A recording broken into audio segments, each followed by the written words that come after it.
আমি তো মাঝে মধ্যে বলি সমাজের বর্তমানে সবচেয়ে বড় ভয়ঙ্কর ক্যান্সার হচ্ছে তালাক। আজকে নারীদের তালাক হয় কয়েকটি কারণ রয়েছে, তার মধ্যে তিনটি কারণ আমি অনুধাবন করতে পেরেছি। আমি এই সমাজ নিয়ে দীর্ঘদিন ধরে কাজ করছি। আমি এই সামাজিক ব্যবস্থা নিয়ে দীর্ঘদিন ধরে কাজ করার অভিজ্ঞতার আলো থেকে বলতে পারি নারীদের তালাক হয় কেবলমাত্র তিনটি কারণে।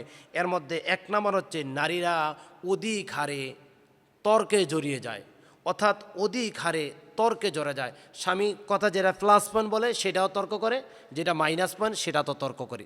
দ্বিতীয় নাম্বার নারীরা যেই কাজটা করে সেটা হচ্ছে স্বামীর সাথে কথায় কথায় জিদ দেখায়, যেটা আমরা অনেকে জেদ বলি, বা অতিরিক্ত জিদ দেখায়। স্বামীর কোনো কথাই তার কাছে মানাতে পারে না, এবং স্বামীর কথা এই কথাগুলো শুনে সে 2 দিন 4 দিন 5 দিন এমনকি এক সপ্তাহ অনেক নারী খাবার খায় না।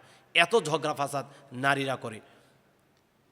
তৃতীয় নাম্বার কারণ হচ্ছে স্বামীর সাথে এত নিকৃষ্টময় ব্যবহার করে, যেটা বাসায় প্রয়োগ করার মতো নয়। সেটা হচ্ছে কথায় কথায় ঝগড়া লেগে যায়। অর্থাৎ তিনটি যেই নিকৃষ্টময় কাজের কারণে নারীরা আজকে দেখা যায় বিশেষ করে তালাক হয়। এর মধ্যে এক নম্বর হচ্ছে অধিক হারে অতিরিক্ত জেদ দেখানো, দ্বিতীয় নম্বর হচ্ছে তর্কে লেগে যাওয়া, কথায় কথায় তর্কে লেগে যাওয়া, তৃতীয় নাম্বার হচ্ছে ঝগড়া তৈরি করে দেওয়া।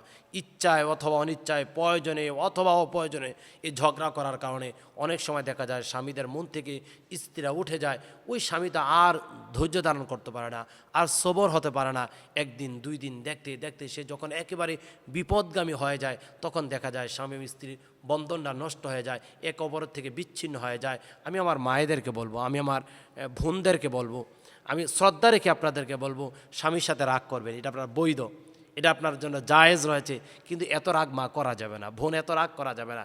যে রাগ নর্মালি হবে এতটুকু রাগ করা যায়, কিন্তু স্বামীর সাথে রাগের কারণে, জেদের কারণে, তর্ক করার কারণে সংসার বিচ্ছিন্ন হবে, এরকম রাগ করা থেকে আমরা দূরে থাকবো।